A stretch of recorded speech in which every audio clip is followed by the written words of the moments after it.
Hey, help support the show by becoming a member on Patreon or YouTube. You'll get 4 bonus videos a month, plus ad-free versions of every Junkyard pod, and a special shout out at the beginning of each video. This is the best way to help me as a creator, and so thank you and go Cavs. This is the moment we've all been waiting for the thousands in attendance and the millions watching around the world. Let's get ready to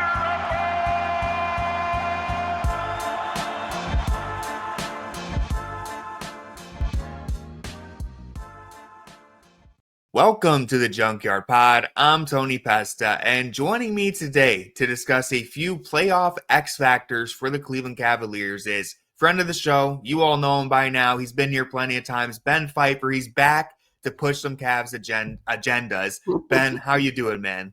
I'm doing great. I'm very excited for the playoffs. I'm excited for our Cavs until the second round, and then they're not going to be my Cavs anymore. But It's going to be a conflict of interest there. We haven't even broached this one yet. This is going to be crazy. Yeah, hopefully, if all goes well, we'll get Cavs Pacers in the second round. Then we'll definitely need you back for a preview.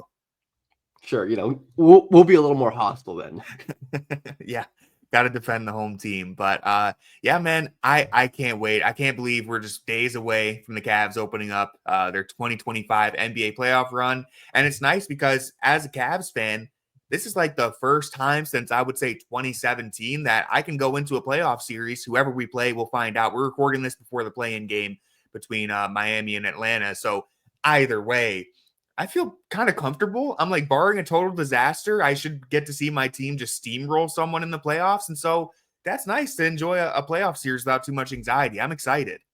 Yeah, I mean, I certainly wouldn't be anxious about either of the Heat or the Hawks. I mean, I guess it's 4 or 5 games regardless, honestly, at this point, with whoever it is. But yeah, I think the next series obviously is where it gets interesting. But yeah, I'm very excited to see. Hopefully, knock on something, this Cavs team stays healthy. And we get this whole team against, the Pacers or Celtics or whoever deep into the playoffs. Exactly. Yeah, that's all you could hope for. And look, winning a playoff series, even one against the 8 seed, is hard no matter who the opponent is. Winning multiple playoff series, that's some really difficult stuff. So today, me and Ben, we're gonna kind of look big picture for the Cavs, some of the biggest X factors or swing factors, whatever you want to call it. I know everyone has different definitions of X factors. You could just call this like big questions for the Cavs, whatever. I don't want anyone in the comments nitpicking my name for this episode. All right. I know that X factors are different, but today I picked 3 of them out. These are basically my 3 biggest things that I'm going to be watching for that I think could make or break a Cavs playoff run. So I'll get it started off with my first one as an example. Evan Mobley's offensive output. And again, I know X Factor, Evan Mobley, he's the star, whatever. Basically, what am I getting from Evan Mobley on offense in the playoffs? I know he's going to be a defensive player of the year caliber player. Hopefully he'll actually have the trophy once the playoffs start. But Hopefully. it's looking good so far, but it's really early in those awards. So we're going to have to keep an eye on that. But am I getting the defense, which I'm sure I will, but am I also getting 20 points and maybe a couple 3-pointers each night? What are you expecting from Mobley in the playoffs, Ben? Honestly, I mean, I feel like there's no reason not to have high expectations at this point, especially after what we saw him do in the last playoffs, right? We saw him in that Celtics series with Allen hurt, with Mitchell was hurt, right? Yeah. And he looked like, kind of a preview of the Evan Mobley that we'd see this year. I think his increased strength and physicality on drives, his shooting being better. I'm sure teams are going to dare him to shoot in the playoffs, even though he's an improved shooter, right? The volume isn't so crazy, but I think teams will prefer him shooting threes than destroying them on drives because he will do that. I do agree that Evan Mobley is the biggest X factor for this series. Like, we know what Donovan is going to give you, and I think more or less, assuming good health from Garland and Allen, we know what we're getting from them. I mean, I think Garland's shot making, to what extent he's hitting his off dribble threes and his like floaters and stuff is important, but I think we know what we're getting from Garland. Mobley is the one who, like, if he like takes this next step in the playoffs and plays like the superstar who we both think he can be, like that could be enough to drive the Cavs to a championship, right? But if he doesn't, and if he struggles, and if he isn't able to impose himself on offense, whether it's him or the team not getting involved, then then it could be a lot tougher for them to beat certain matchups, like Indiana, especially that has like a porous front court, at least defensively. Mm. Yeah, I mean, the Cavs have made it no secret since drafting Evan Mobley that if this franchise is going to get back to the finals and back to potentially winning championships, it's going to have to come with Evan Mobley leading the way. And sure, Donovan Mitchell, his arrival, that changes things a little bit, but you still need Evan Mobley to be that dude. And so far in the regular season, like you said, he's given us no reason not to be excited and have high expectations. Something that I've been saying recently is like, Evan Mobley had his breakout in the regular season, but you don't truly break out as a star, like a real legitimate star in the NBA, until you break out in the playoffs. That doesn't mean you win a championship, but you have to have like a full series where you're like, okay, he's that dude. He just dominated whoever it is. And he could do it in the first round, but if he does it, let's say in the second round against potentially the Indiana Pacers, where he's going to have mismatches to attack, right? Like he's just going to have advantages. He comes out and he's averaging 25 points per game, or he's putting up 30 every other game. That's the breakout that we're hoping to see. And so I'm really excited. I have high expectations for him. One stat that I pulled that just shows, the leap that he's made, because we talked about this so much for years about Evan Mobley and three-pointers. He made more three-pointers this season than his previous 3 seasons combined. Yeah, and he did it all while shooting 37%. So it's like this dude has made a legitimate leap. The playoffs are different. It's going to be small sample sizes. If he has a couple games where he's over 3, couple games in a row, all of a sudden that could cost you an entire series. That could cost your season. But if he's coming out hitting 3 or 4 threes in a game, that could flip it the other way. And all of a sudden it swings a series. So I can't wait to see what Evan Mobley is going to bring. Yeah, I think last year the Mobley Allen lineups, especially in the playoffs, were not good.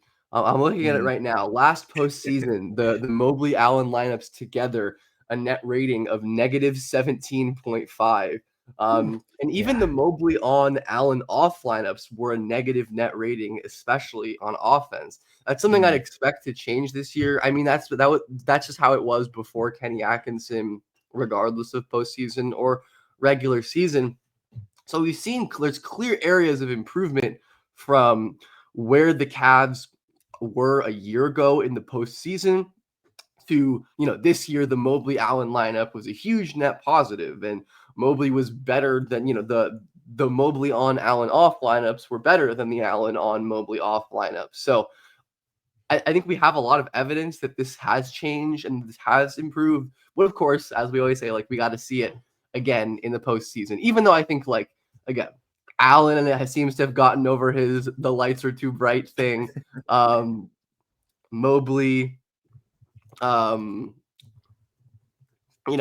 his moment against Celtics. I feel good about this, but I do think it's going to be important. And if it doesn't happen, I think the Cavs' likelihood of winning a title are a lot lower. Yeah, exactly. Great points. That Mobley Allen pairing, the reason why it started working this season is because, in large part, Kenny Atkinson deserves a lot of credit, but in large part, it's because Evan Mobley made that leap.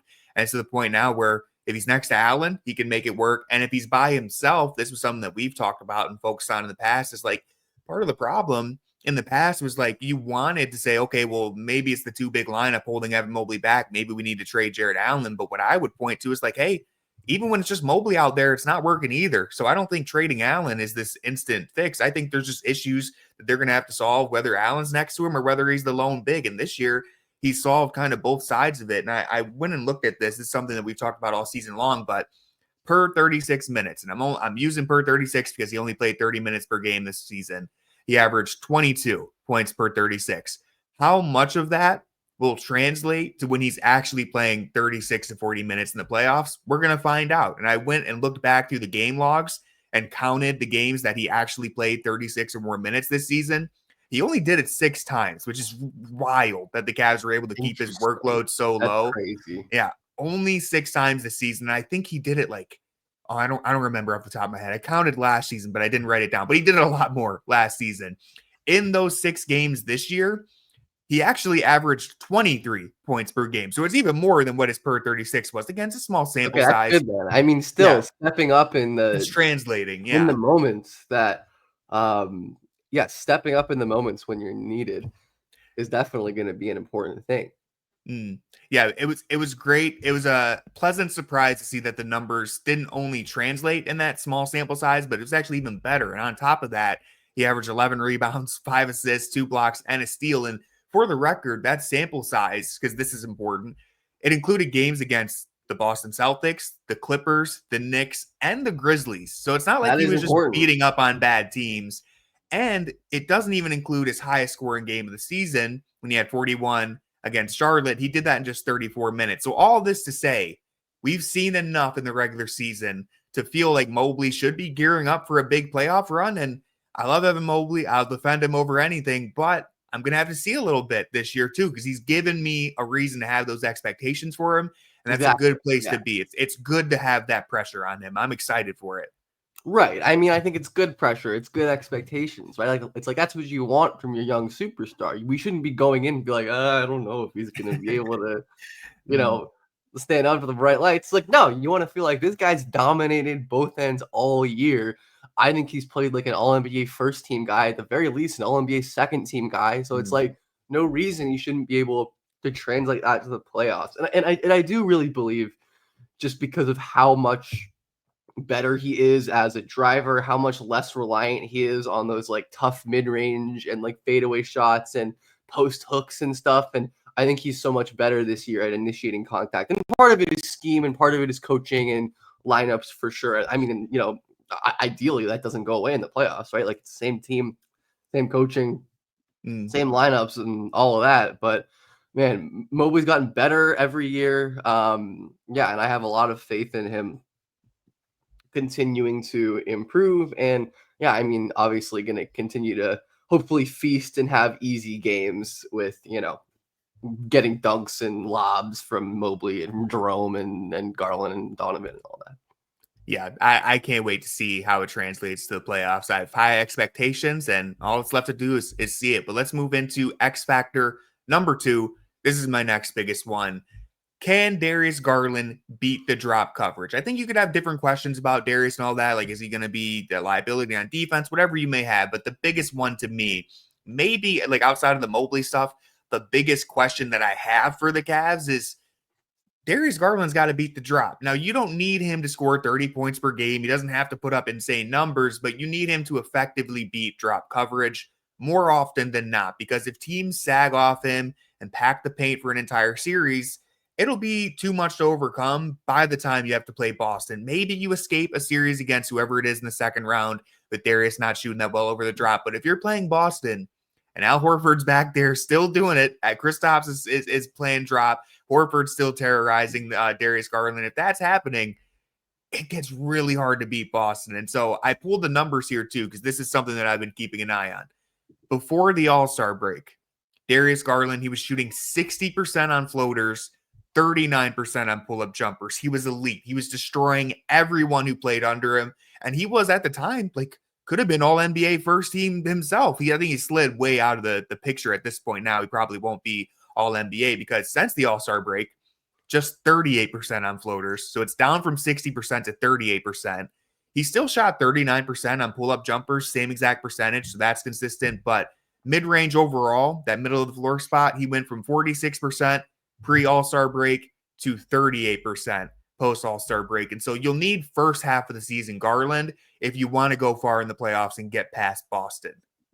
Yeah, I think it's a lot of it is really matchup dependent as well as the playoffs are just in general. I think Garland is really important against, obviously always going to be important against the Celtics, against teams that play switching defenses because he is so quick and he's so explosive. And there's just like a handful of players in the league who can actually stay in front of them. But I do think there's times when he can struggle against really good drop and chase teams, right? Who have great bigs who can contain and they have great point of attack defenders who can chase over. And obviously that's very team dependent. Like last night, I rewatched the Clippers game that they lost, and a lot of what gave Garland trouble in that game was like Chris Dunn just attaching and staying on his hip, and Zubac's not giving him the layups. But when the Clippers went to their Kawhi at the 5 small ball lineups, Garland was key to cracking them open with the guard screens, with getting the matchups he wants. So that's going to be a question for me, right? It's like, is Garland going to be dictating the kind of matchups and schemes that the opposing teams are running, or are they going to be out scheming him and running stuff to make him uncomfortable? Because like against like a team like the Pacers, if they try to drop with Nesmith or Halliburton or whoever, like he should be able to fry that every single time. The Pacers probably won't do that just because they don't really have the roster to do that. But I mean, we'll definitely see it with New York if they end up matching it with New York. Probably we'll see it occasionally with Boston if they ended up matching with Boston and Porzingis. So yeah, I do think his ability to like hit those shots in the intermediate and play at his own pace is going to be really important. Yeah, I agree completely. This team is very interesting, this Cavs team, because yes, like I think Donovan Mitchell currently is still their best player. You might be splitting hairs if you want to pick Mobley, that's fine. But Mobley's clearly catching up to him. Also, I think has the Mobley was most better this potential. season, but I think Donovan is still clearly like their best guy heading into a playoff setting. I'm like, that's exactly what I would say. Donovan more than Mobley, just because he's a proven playoff riser. Yeah, like multiple All NBAs now. Well, I think he's only made it once technically, but he's about to make it the second time this year, I think. So yeah, like he's still currently the best player. Mobley right there catching up to him, has the most potential for sure. But in a way, it's like I almost think the Cavs are at their absolute best when Darius Garland is being the floor general and just picking apart what the opposing team is doing. Like when he is dictating the way the game's being played, like you were saying, that's when the Cavs are at their best. When he's dancing around the court, burying daggers from all over, setting up his teammates, just like no one has an answer for him. He gets this offense into a groove like no one else. Like when Donovan Mitchell's going crazy, it's awesome, but it's more, I don't mean this in a negative way, but it's more like hero ball. It's like, whoa, he is single-handedly just scoring every time down the court. When Darius Garland is going crazy, it's like he's scoring, Mobley's scoring, Strus is scoring. He's feeding everybody. And so a big component of getting all that going is Darius needs to have all of his 3-level scoring unlocked, right? Like if he's only taking 3-pointers, or he's not getting to the rim, or the floater's not dropping, or he's being bothered by the length and size of some of these teams, he can't really dance around the court like he usually does. So I'm really going to be watching to see, can Darius Garland be in that groove and be like the elite floor general that he's proven he can be throughout the regular season? Or is he going to be more of like, if he is completely taking a back seat and being like the third banana to Mobley and Mitchell, that would be concerning. You don't want him to disappear. You need him to, at times, be front and center in the spotlight almost, which I know sounds weird with a team with Mitchell and Mobley, but like you need to have those moments where he is just running the show and nobody on the like there's no way to game plan for him because he's just picking everything apart. Last postseason, Darius Garland was obviously not great. I'm interested to see how he can continue to play as not only like as a creator in the Allen lineups when Donovan and Mobley sit, but also next to Donovan too. Asterisk on everything because of the injuries, but last season in the playoffs with Donovan on the floor, 272 minutes. These are per 75 possession stats. Garland was at 13 points on a 51 true shooting. Like he really struggled playing as that second option and just playing off the ball and moving. And that's like so out of character for the Garland that we know. And I don't think it should be an issue this year. But I do think in those secondary lineups where they run a ton of like guard screens, they'll have a Okoro screen for him, they'll have Jerome or Merrill set brush screens for him. I think that's honestly where Garland's been at his deadliest this year. Is when he can force another guard or non-big defender to figure out some kind of screen coverage. I think that's going to be a really effective way for them. Definitely against Indiana. It's something I'm watching and something I'm scared about. But I'm curious to see how defenses guard that in the playoffs. Like, are they going to hard switch? Are they going to trap? Are they just going to play it straight up, which I doubt anyone will ever do. It's been an extremely effective wrinkle for them in the regular season. And I feel like it should be able to be good in the postseason as long as Garland is, looks healthy, is capable of beating switches like he always can this year. Like he's one of the best in the league at doing when he is healthy. Yeah, that the second units are going to be very important with Darius Garland leading the charge because, man, like last year, there were times where it felt almost shades of the LeBron era with Donovan Mitchell in his place, where it's like, all right, Mitchell's not on the court. We're just getting cooked. We don't have a chance. I don't know how bad the numbers were, but that's at least how it felt. And then even the Darius Donovan pairing, for many reasons, injuries for sure, and coaching as well, the Darius Donovan pairing also just wasn't good enough to compensate for how bad it is when it's only Donovan on the court and Darius is trying to lead the show. This year, it's been a lot better. Both Darius on his own leading the way, and Darius and Donovan together, and Kenny Atkinson has really found a way to find synergy between them where it really isn't just like one guy running pick and roll while the other guy's watching. They're both involved in actions. They're both moving without the ball, and it's been more of a seamless fit and more of what we expected from this pairing when they first got together. And we saw shades of it throughout their first couple seasons together. But Kenny Atkinson, I think, has maximized it. And so I think Darius and Donovan should be lethal in the playoffs this year. And I think Darius on his own while Donovan's on the bench should still be able to lead a really, really good offense. At least that's what he's shown. Yeah, I mean, just going over it one more time this year in his over 1,000, over 1,100 minutes with Donovan off the floor for 75 possessions, he's at 27 points, 9 assists, 60 true shooting, which is like 1.5 points below his true shooting with Donovan on the floor. There's very little, if any, dip in quality of his play, and he's able to scale up his usage and his touches while maintaining efficiency, which is, I think, the mark of an elite player, right? Someone who can play next to other stars and add value, and then when they're the lone star on the floor, can be really effective and can do something. I mean, he's almost never going to be the lone star on the floor because Garland plays almost all of his non-Mitchell minutes with Allen. But still, it's important for Garland to be that secondary perimeter creator who can slide over and be a primary at times. Yeah, and last note on Garland before we move into the final X factor. One last thing that gives me encouragement that Darius is ready to do all these things is he's been the closer this year for the Cavs. He's been the most clutch player on the team. He's closed games for them. He's gonna get snubbed, and I get it because he doesn't have the volume. But man, it's not a real award, anyways. It's not. No, I couldn't even tell you who won the award any other year. But the fact that he has started closing games, I repeat myself all the time on the pod. But he was not someone who you felt comfortable handling the ball at the end of games last year. He just wasn't good. Even the years before that, he just wasn't very good at creating his own shot. Now he's legitimately one of the best in the NBA. And in the biggest game of the season against OKC, Donovan Mitchell really struggled. Guess who stepped up and brought him to the end? Mobley deserves a lot of credit there too, but Darius Garland was the one running the show on offense. And that was huge to me. That let me know that he's matured. He's ready to do this. He's capable of doing this. Can't wait to see it in the playoffs. All right, moving into my final X factor. On the season, the Cavs finished 8th in defensive rating. That's their lowest rank of the last 3 years. They finished the post-All-Star break of the season outside of the top 10 altogether. They really slid back. And so a lot of people are a little bit worried about the Cavs on defense. But I think there's a reason to believe that they're hiding their power meter a little bit. I think they could be a sleeping giant on the defensive end.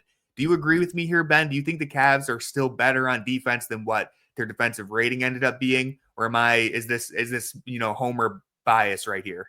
Oh, no, I definitely think the Cavs are going to be okay on defense, even, with the quote unquote backslide, still a very effective defense, have been a top 5 half court defense all year, which is obviously really important for the postseason. Any guess where they rank in half court defense since February 1st? Oh, man. I have no idea. Is it bad? They are first in half court defense. That's insane. Their main issue crazy.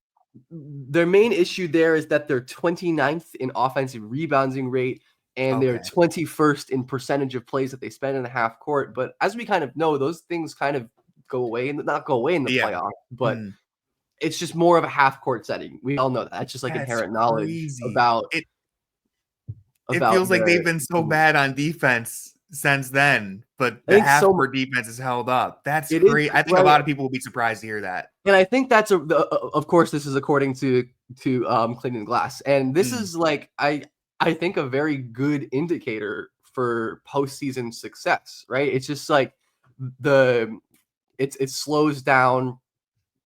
Everything kind of draws to a halt in the playoffs.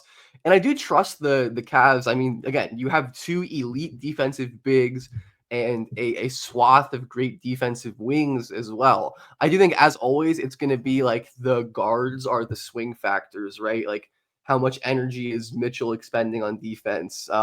What's the level? To what extent are they hunting Garlands and putting them in the action? Because teams will do that. Like I said, in that Clippers loss that I watched last night, like they were putting Garland into the action with screens. They were getting Harden on him. They were getting Kawhi on him. And like, that's just not something that any small guard can realistically handle, especially one like Garland, who you're going to ask a lot of him on offense as well.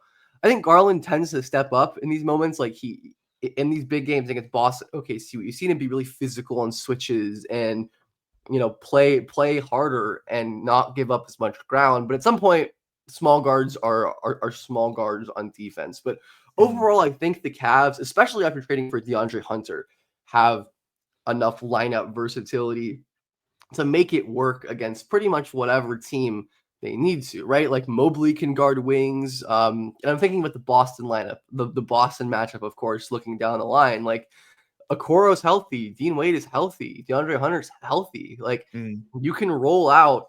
I think that's something the Cavs have been missing for so long, is that lineup versatility. Obviously, they always had it with their front court and with their guards to an extent, but they couldn't really toggle their overall size as much as I think they'd want to from like a lineup to lineup perspective. I think that's part of what makes great teams great. Like OKC can do that. Boston can obviously do that. They can go double big. They can play with Horford and a bunch of wings. And I think that's kind of what is going to give the Cavs defense a leg up, even though, Hunter's not some world-beating defender. Obviously, Wade and Okoro are both excellent, but have their own offensive issues. And I just, again, trust Mobley in the biggest moments to keep playing the kind of defense that he's played. And Allen, while I don't think has been like an all defense level guy this year, is still phenomenal and has a long track record of excellent defensive performance. So, yeah, I feel good about Cleveland on the defensive end. And especially, I think, like, they shouldn't have any issues in the first round, whatever.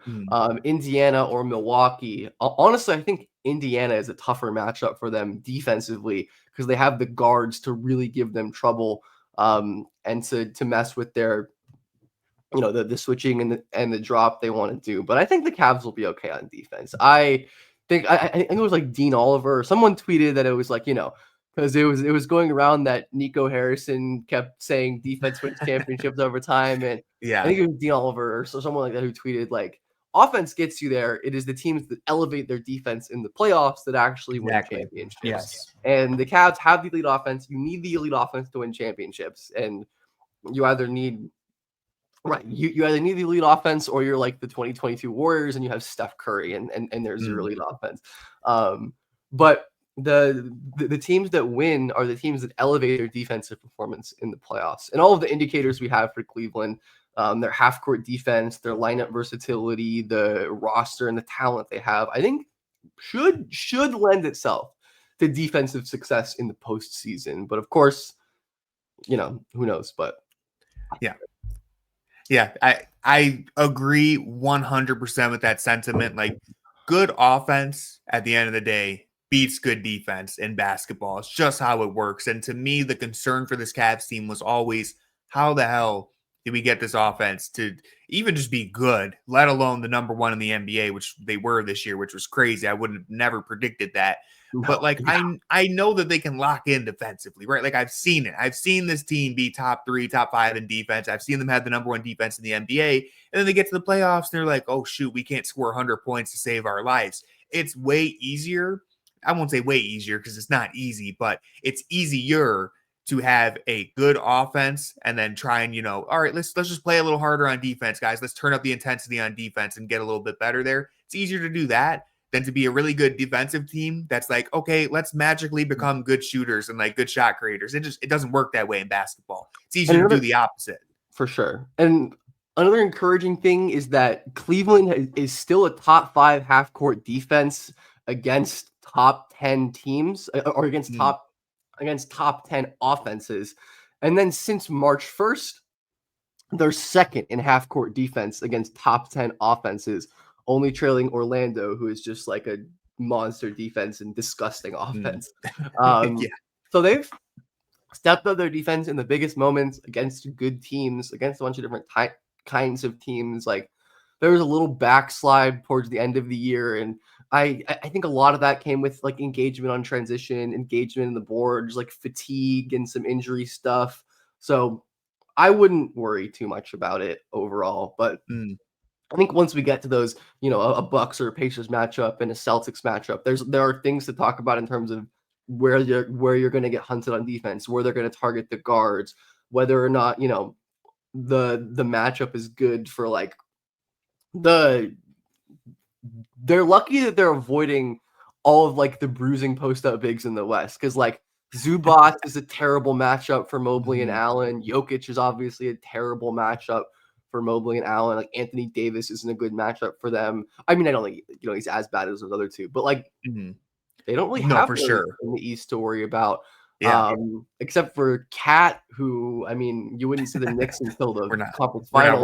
We're not worried about Cat, with all due respect. I was going to say, one, if they get there, and two, Cat, another guy who's like a historic playoff dropper.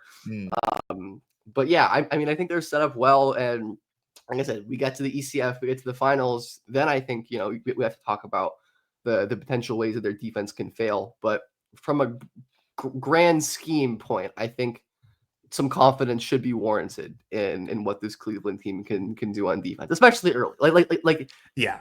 They shouldn't have any trouble. Like if Atlanta wins, Atlanta should never scored 100 points in a game against them. Like, yeah, I mean, like you mentioned earlier, if we just think about the defensive oriented lineups that they can roll out, if it comes down to it, you have elite defenders like Mobley, Wade, Okoro, Jarrett Allen is an elite defender when he's got it going. Even Max Strus, DeAndre Hunter, like these are all guys who can contribute to a big defensive stretch. And so they have the versatility. Like, listen, I have to mention him before. When you would try to, let's say like things weren't going well, you had to go small, you had to get Jarrett Allen off the floor because, teams were spacing us out. You had to play like George Niang. And that just, I'm sorry, George. It's not as reliable as having someone like DeAndre Hunter, who isn't even like there's questions about DeAndre Hunter's defense 100%. But what I always tell people is like, well, he's replacing George Niang though. So it really we have upgraded, even though there's still concerns. Like, don't let, what is the saying? Don't let good be the enemy of don't let perfect be the enemy of good, whatever it is. I think you know what I'm trying to say. Like DeAndre Hunter, he's got questions, concerns, but it's still an upgrade. They still have lots of different defensive lineups that they can roll out if they need to. And you mentioned, you said they had a top 5 defense against top 10 offenses, right? I didn't look at the half court numbers, but I just looked at the overall ones. But this was interesting to me. So they were top 5 against top 10 defenses, or top 5 on defense against top 10 offenses. They were 11th against the middle 10 offenses, and they were 14th against the bottom 10.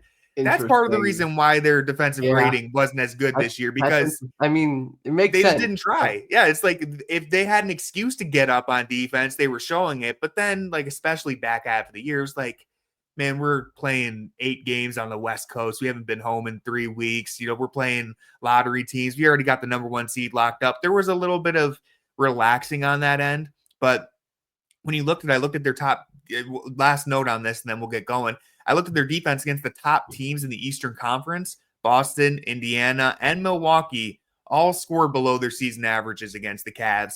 The Knicks actually scored almost 12 points fewer than their average against the Cavs. They held New York to 104 points per game in their 4 meetings. Now, I know there were injuries throughout each matchup and everything, but like only the Jazz, Nets, and Magic scored fewer points against the Cavs this season than the Knicks. And the Knicks, their whole thing is like, we're awesome on offense. Our defense is concerned, but like we're going to score a bunch of points on anybody. So the Cavs, to me, when they have an excuse, they have another gear that they can hit on defense, and I'm expecting to see in the playoffs. I think so as well. And I did like just again wrapping it up. I think there are pitches that they can throw that Kenny hasn't necessarily done.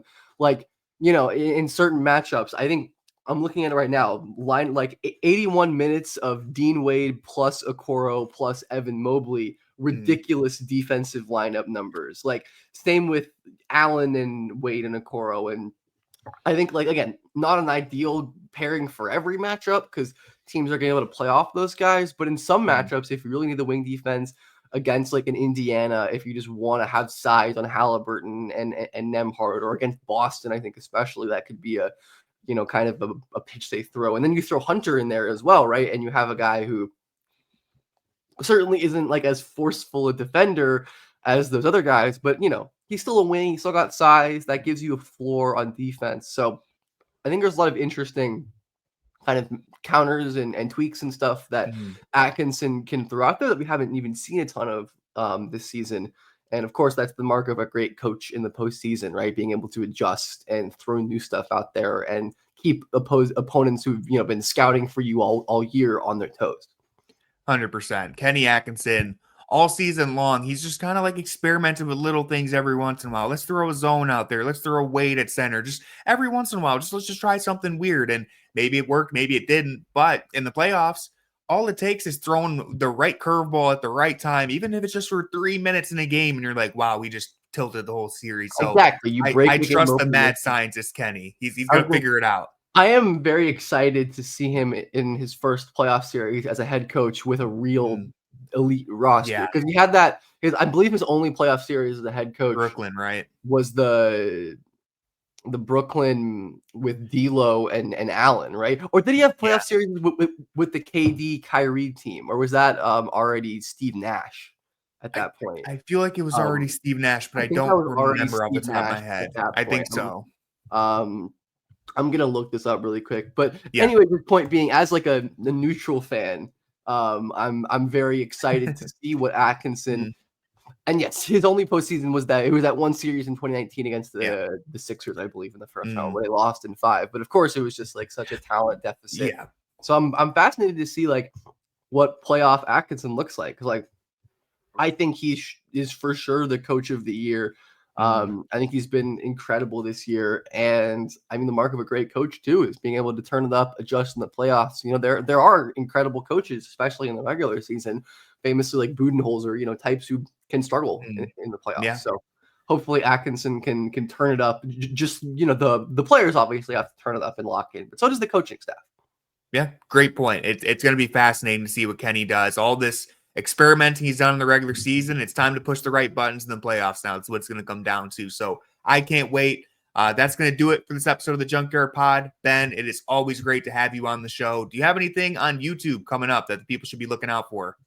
Yeah, I mean, I'm just going to be hopefully doing some playoff content throughout. I'll definitely be doing some playoff writing. Actually, I am on the Cavs first round preview for sports casting. So nice. I will have a quick write up. I was going to say I have Cavs and OKC, so I have to wait for the play-ins, and not as stressful thinking and scheming for these first round series. But yeah, just follow me on Twitter, BJPF_, and then my YouTube is just my name. I'll have content throughout the playoffs, and then of course heading into draft season and the summer, I'm always doing something. But thanks as always for having me on. This is always a blast to talk Cavs, and I'm really excited for the playoffs until we have to root against each other in the second round. Yeah, it's gonna be interesting, man. But I'm excited. Everyone, make sure you subscribe to Ben. Does a great job covering both the NBA and WNBA. So I'm excited to see what he's got coming up next. Make sure you subscribe. The Cleveland, like the Rockettes? The Rockers. I think they're the Rockers, right? I think they're the Rockers. Yeah, they're coming in a couple years. What's the name story there? Oh, I think it's just tied into, because we have the Rock and Roll Hall of Fame in Cleveland. So I think that's what it's tied into. They have like the guitars and everything. I'm looking at the logo. Yeah, okay. Yeah. That's cool. It's pretty sick. Yeah, it's good branding. I'm glad that they're coming back. Hope that they stick with that branding. I think they are. And I think we're probably 2 years away. But dude, I'm so ready because they're pushing expansion as they should be. all I need is a WNBA team to follow. You know what I mean? Like I watch the games, but I need something to be truly invested in. So I'll be a WNBA fan. I'll be rooting for the Rockers. Hopefully, I start the rivalry here. Hopefully, maybe Caitlin Clark likes Cleveland. That would be sweet if we could steal her from you, but I won't go that far. This is the Cleveland versus Indiana rivalry is brewing. But no, everyone, make sure you subscribe to Ben. Make sure you subscribe to this channel as well. Hit the like button, drop a comment, become a member on Patreon if you want to go above and beyond to support the show. I really, really appreciate it. With all that being said, go Cavs.